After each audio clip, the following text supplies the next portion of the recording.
Bueno, muchas gracias a todos. La verdad que, bueno, gracias por la presentación media extensa, pero la edad tiene mucho que ver con eso también. Uno va acumulando cosas en la vida. Es un placer estar acá compartiendo algo sobre lo que estamos trabajando en este último tiempo. La verdad que son muchas caras conocidas y celebro que estén muchos de nuestros exalumnos y profesionales hoy en la actividad. Así que es un placer para mí, me pone muy contento.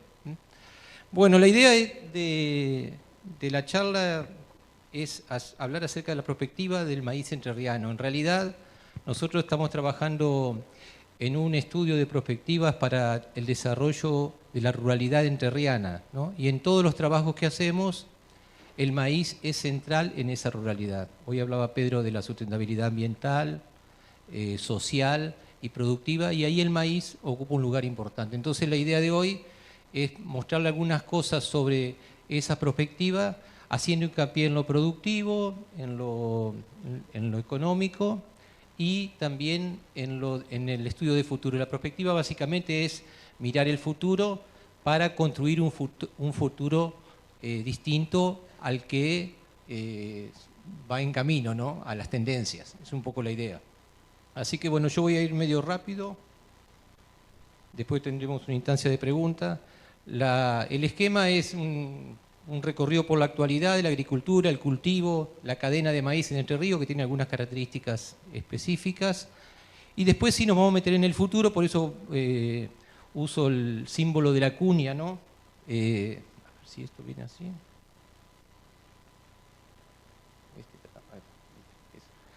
Donde realmente a partir de ahí vemos qué pasa con los pronósticos, y voy a hacer un poquito una diferenciación entre pronóstico, perspectivas, prospectivas, expectativas, que es algo que por ahí se usa mucho en esta etapa del año antes de una campaña, y es bueno tenerlo presente. Y después vamos a hablar un poquito de los escenarios, dos escenarios básicos y algo sobre un enfoque que nos podría ayudar a nosotros a ver cómo la innovación, que es lo que estamos promoviendo acá, puede impactar en el escenario actual que tiene la provincia. Bueno, Argentina, algunos números, ¿no? Cereales oleaginosas tenemos 41 millones de hectáreas, 140 millones de toneladas. Esto ha surgido de un recorrido que yo acá lo inicio en el año 83, ¿no? Cuando se prometían 60 millones de toneladas como un objetivo de la producción argentina, y eso ha ido creciendo. A ver si me manejo con el mouse. ¿Se ve el mouse? ¿No? Bueno.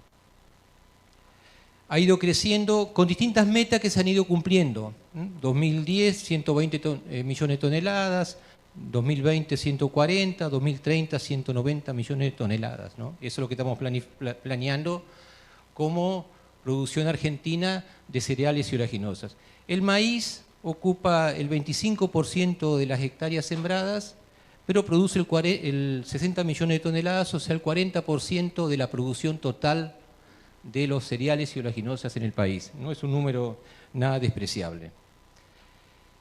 ¿Cómo fue este proceso? Y este proceso involucró, por eso pongo ahí desde el año 1900, vamos a hacer un recorrido medio rápido, desde 1900 hasta el 2050. Este proceso involucró los recursos, la tecnología, y esos dos componentes, acá se ve, esto me gusta mucho porque uno se extingue y otro va creciendo, ¿no? Entonces, donde la tierra y el trabajo fue declinando en cuanto a importancia, y el conocimiento y la innovación fue generando conocimiento justamente y tecnologías de cultivo para aumentar el rendimiento. Esa brecha que vemos en blanco ahí, hablamos de un periodo de renta, ¿no? De crecimiento de renta agropecuaria a partir de la tecnología, de la producción y la mejor combinación de los recursos de la producción. Pero esto a partir del año, de la mitad de los 90, 2000, empezó a entrar en tensión con el ambiente y algunos cuestionamientos sociales que todos conocemos, no voy a expandirme mucho en eso, y eso determinó algunas tensiones. Básicamente las dos tensiones que hay son las tensiones rural y urbana y productiva ambiental, que todos la conocemos, ¿no? Y eso determina que tengamos un una demanda de conocimiento, de innovación para enfrentar ese nuevo tipo de situaciones. La agricultura argentina no es tan compleja, tiene un gran componente exportador y este gráfico muestra cómo tiene dos puntos de concentración. Por un lado, este es un trabajo de Patrulló del 2000, perdón, ahora, bueno. ¿Vuelvo con este? No. Ahí está. Tiene un... no lo veo, ahí está.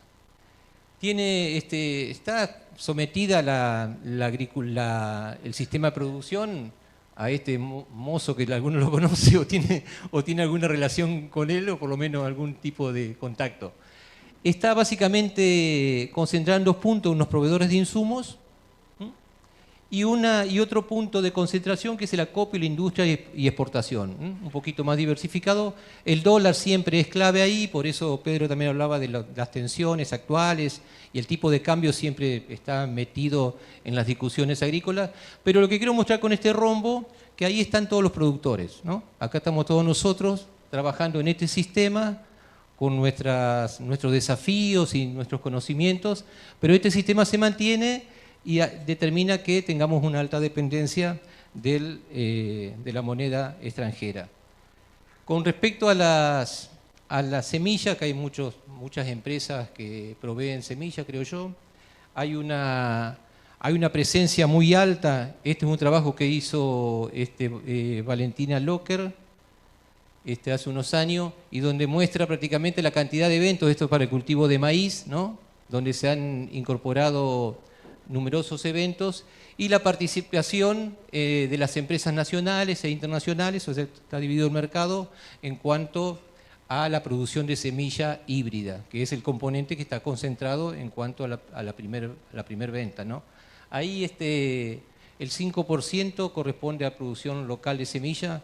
No creo que nadie haga semilla de maíz acá, algunos que pueda vender semilla de maíz propia, no creo que esté ninguno, pero hay una gran concentración. Eso desde el punto de vista de la semilla, el primer punto de concentración. El otro punto es qué pasó con los productores. Estos son datos de 3 censos agropecuarios. Yo participé en el año 88, justamente en esta zona, en el censo agropecuario del 1988. Y esto muestra la declinación que ha habido en los productores. Esto es parte de la concentración, por lo menos en el sistema de producción a nivel de tierra, ¿no? Hay una caída importante de 442 productores, o EAPS, que es la unidad que usa el censo, por año, básicamente, ¿no? Esto es coherente con lo que pasó en la Pampa Húmeda, donde se han perdido en este último tiempo, entre esos dos censos, cerca de 50.000 explotaciones agropecuarias. El maíz aparece como una posibilidad de mejorar el sistema productivo, ¿no? Y hay una demanda mundial en cuanto al maíz. Estos son más o menos un trabajo un poco viejo, del 2012, pero dice que la producción mundial de maíz debería aumentar a 3.000 millones de toneladas para el 2050, ¿no? Estas son las zonas, por eso se le dice que es el rey del cultivo, de los cultivos. Y esta es las zonas productoras, prácticamente se hace en todo el mundo, ¿no? Siendo un cultivo de origen tropical, se ha expandido a las zonas templadas y realmente en todo el planeta se hace el cultivo. En Entre Ríos hemos tenido, algunos gráficos que muestran básicamente lo que pasó con el rendimiento de maíz en la provincia y después en dos periodos importantes. Yo quiero destacar acá en este gráfico esta etapa donde no hubo crecimiento de rendimiento prácticamente hasta la aparición de los híbridos en el fin de los 80, 90, donde el crecimiento aumentó rápidamente en un periodo entre el 85 y el 2005 que llegó hasta 200 kilos de incremento de rendimiento por hectárea y por año. 200 kilos de incremento de rendimiento comparable con los mejores incrementos de rendimiento en el mundo en ese lustro. Después empezó a plafonar y ahí los que trabajan más en suelo y en ambiente saben que el ambiente empezó a pasar la factura sobre el uso del suelo y los recursos durante tanto tiempo, ¿no?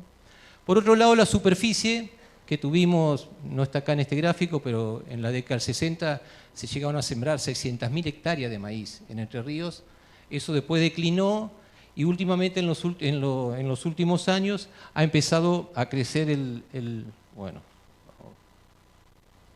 ha empezado a aumentar la cantidad de hectáreas, y entre el 2010 y el 2021-22 ha crecido el área sembrada a razón de 22.000 hectáreas por año incorporadas al cultivo.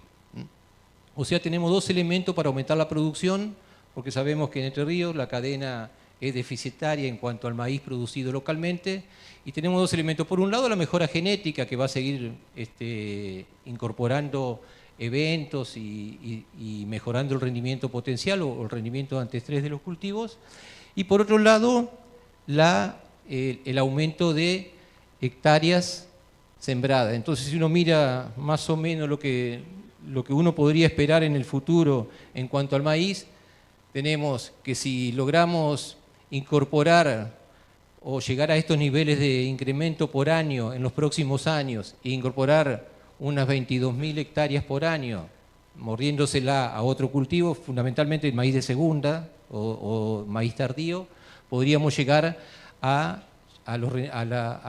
cubrir la demanda que hay del cultivo a nivel provincial, ¿no? Que es, como sabemos, es 1,5 millones de toneladas menos, ¿no? Y eso pueden pasar dos cosas. Uno, que el escenario, como en todo escenario, la flecha que va hacia arriba es el escenario optimista, y el otro el escenario más pesimista, ¿no? Donde uno dice que ve que los rendimientos no pueden incorporarse. Les decía que este es un gráfico que me lo facilitó Octavio Caviglia. Es un gráfico donde muestra el área sembrada con maíz en total, el maíz temprano y el maíz tardío, ¿no? Y ahí se ve que el maíz tardío, Entre Ríos fundamentalmente hay maíz temprano, ¿no?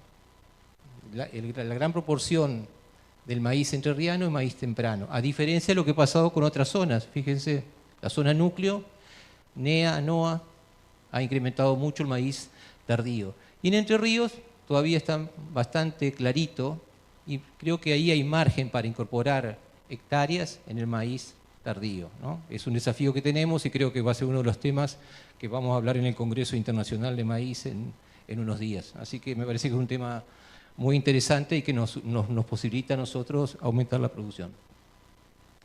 Bueno, entonces en agronomía es, en términos simples, 1/3 se debe al híbrido y 2/3 al ambiente, que es lo que vamos a ver ahora en un rato durante la mañana, ¿no?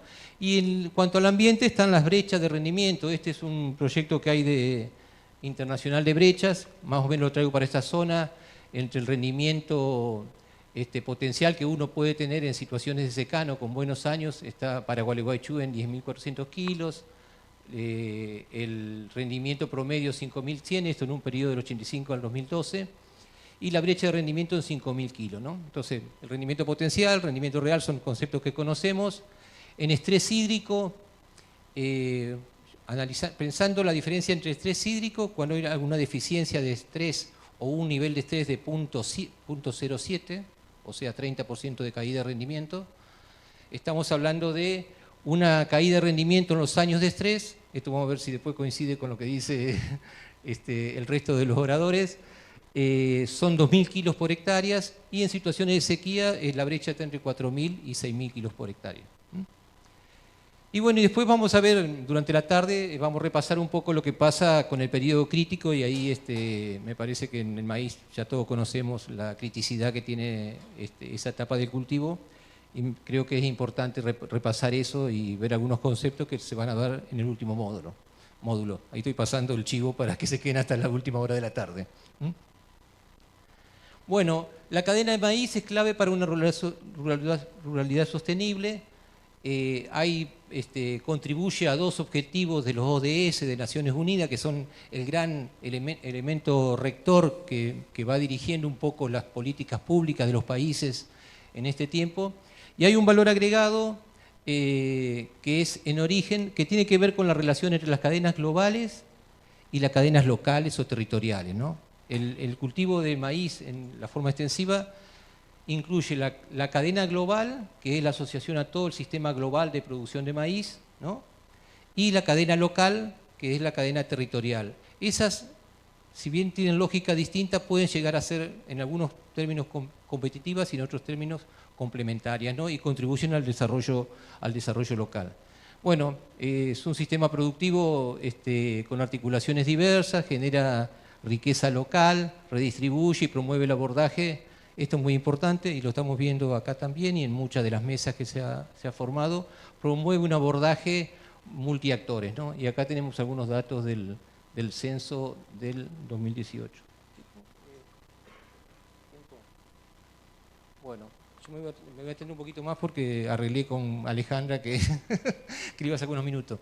Este es un trabajo que hicimos de la cadena de maíz hace unos años, me parece que muestra la simplicidad de la cadena con respecto a otros países. Básicamente el consumo de la cadena de maíz se lo lleva la avicultura y la producción de alimento balanceado, de molienda seca. Esto quería mostrarlo, que es una diferencia en la exportación que hay en cuanto a en las cadenas que tiene Estados Unidos, Argentina en general, y las producciones de maíz, básicamente de alimentación animal y exportación un 25%. Y bueno, y quería avanzar un poco con los pronósticos, y me voy a ir un poco más rápido acerca de la diferencia entre pronóstico, que es básicamente una dimensión productiva, la perspectiva, que es una dimensión económica, donde uno analiza básicamente las tendencias, los mercados, y esto es lo que uno ve generalmente antes de cada campaña, ¿no? Meteorólogos hablando, este trabajo del USDA, donde habla de la importancia de los pronósticos y la cantidad de hectáreas sembradas en maíz, y después algunas políticas públicas como son esto que ha ocurrido últimamente con respecto a los precios. Y cuando hablamos de perspectivas, hablamos de perspectivas en estos niveles, un futuro como objetivo de estudio, un diagnóstico prospectivo, donde están las fuerzas impulsoras, y un foco y un nivel aspiracional. Nuestro foco es el maíz y el nivel aspiracional es llegar a aumentar a 600.000 hectáreas sembradas y la producción de cultivo, y los escenarios distintos. Esto, voy a tomar 5 minutos más, avísame cuando termine los 5. Esto es un poco lo que nosotros vemos en perspectiva y los distintos escenarios, ¿no? Y con respecto al escenario probable, que es el escenario tendencial, a ver, es un escenario donde todo sigue igual, ¿no? Y estos futuros probables están los cines negros que sabemos que ocurren, y los futuros deseables, que es lo que estamos trabajando, ¿no? Y eso hacen los futuros posibles. Yo quería mostrar este último gráfico, que era un poco complicado, pero quiero explicarlo acá, que básicamente los escenarios actuales, que son los tendenciales, son esas flechas grandes, ¿no? En la cadena de maíz tiene mucho que ver la importancia de las innovaciones tecnológicas, institucionales e innovaciones organizacionales, ¿no? Este escenario, que es el régimen actual de producción de maíz en Entre Ríos, está sometido a las tensiones macro, ¿no? Tensiones globales, ¿no? Y esto, por ejemplo, la tensión entre el dólar y valor agregado, las tensiones urbanas y el empleo de bienestar. Entonces, cuando este régimen entra en crisis, cuando estas tensiones ocurren, que es lo que está ocurriendo ahora, por eso hablaba hoy de que se acabó la fase problemática de la renta y empieza a haber otros problemas. Bueno, esas cadenas, para mejorarlo o para cambiarlo a otro escenario, es necesario contar con algunas innovaciones tecnológicas, institucionales y organizacionales, que son las que determinan los ámbitos de discusión donde uno pone los intereses, los valores y las diferencias en una mesa a discutir para lograr consensos y avanzar en políticas públicas que realmente dejen conformes a todos, ¿no? Esa plataforma es básicamente lo que estamos reclamando ahora y tratando de que la mesa de maíz, ¿no?, que tuvo a nivel provincial, donde, bueno, justamente quería honrar la figura de Fito Toledo, que fue uno de los artífices de esa mesa, nuestro querido Fito, evolucione hacia una plataforma de este tipo, ¿no? Una plataforma donde tengamos las instituciones, las innovaciones institucionales y las innovaciones organizacionales. Y quería mostrarle esto, que es lo que ha ocurrido en la Argentina, en Entre Ríos, en los últimos años con respecto a las innovaciones, ¿no? Las innovaciones pueden entrar en el régimen o ser rechazadas por el régimen, ¿no? Entonces, si este es el régimen, vemos algunas, por ejemplo, la sistematización de suelo en los años 80. Bueno, el tema de sistematización de suelo fue una de las tecnologías que entró a nivel de nicho y pudo traspasar los límites del régimen y entró y es parte del régimen, ¿no? Hoy nadie habla de no hacer conservación de suelo. El análisis de suelo fue una de las tecnologías donde entró a nivel de nicho, pero no pudo entrar a nivel de régimen, no es parte del régimen de producción hoy. El manejo integrado de plaga, ahí lo pongo como una incorporación parcial, ¿no? En algún sentido fue incorporado y en otro sentido no fue incorporado, ¿no? La soja RR fue el caso emblemático de Argentina y global en cuanto a la incorporación a un sistema al escenario actual, ¿no? Y en este tiempo la agricultura digital y la intensificación sustentable son los que están tratando de entrar al régimen. Con esto quiero decir que en los próximos años parte de estas innovaciones o nuevas innovaciones van a surgir, ya sea por instituciones tecnológicas o de organización, y van a poder hacer un cambio en el régimen para cambiar este régimen que es el sistema actual o tendencial, donde todo sigue igual, a un sistema más sustentable, donde el maíz pueda ser el motor de la economía, de la sustentabilidad, ya sea económica, productiva y ambiental, ¿no? Y quería por eso dejar en este último slide la posibilidad de una plataforma, ¿no? ¿Es posible una plataforma en la cadena? Sí, ¿no? Es posible porque hay un recorrido y hay una mesa de actores que ha trabajado en este último tiempo, donde los actores presentan la influencia, los intereses y el poder. Permite un abordaje conjunto en cuanto a corto, mediano y largo plazo, público-privado. La innovación está en el centro de esta plataforma y la solución es dependiente de la acción conjunta de los actores y determina que, en base a los intereses, situaciones de poder, relaciones que uno tiene con las distintas instituciones, permite que se lleven adelante políticas públicas legitimadas por la sociedad, ¿no? Y eso me parece que es un valor muy importante en esta época. Por ejemplo, los seguros agrícolas, que son políticas públicas, podrían ser parte de ello. Seguros agrícolas en el futuro podría ser parte de los temas a tratar por esa mesa, o el tema de los caminos. Yo hablo ahí de 1.500 kilómetros de rutas secundarias que hay que mejorar, y todo el sistema de regulaciones e incentivos. Por eso me parece que en este tiempo el pasaje de una mesa de maíz, donde hay distintas instituciones, a una plataforma de innovación tecnológica, donde las instituciones van a estar, y va a estar la universidad y el INTA, me parece clave para dar un próximo paso en el cultivo de maíz hacia un escenario de sustentabilidad rural. Cuando hablamos de maíz no hablamos únicamente de la producción y del rendimiento y de la rentabilidad, sino que lo vemos como un elemento que promociona la sustentabilidad ambiental y contribuye a una nueva ruralidad en Entre Ríos. Bueno, muchas gracias. Disculpen por el tiempo.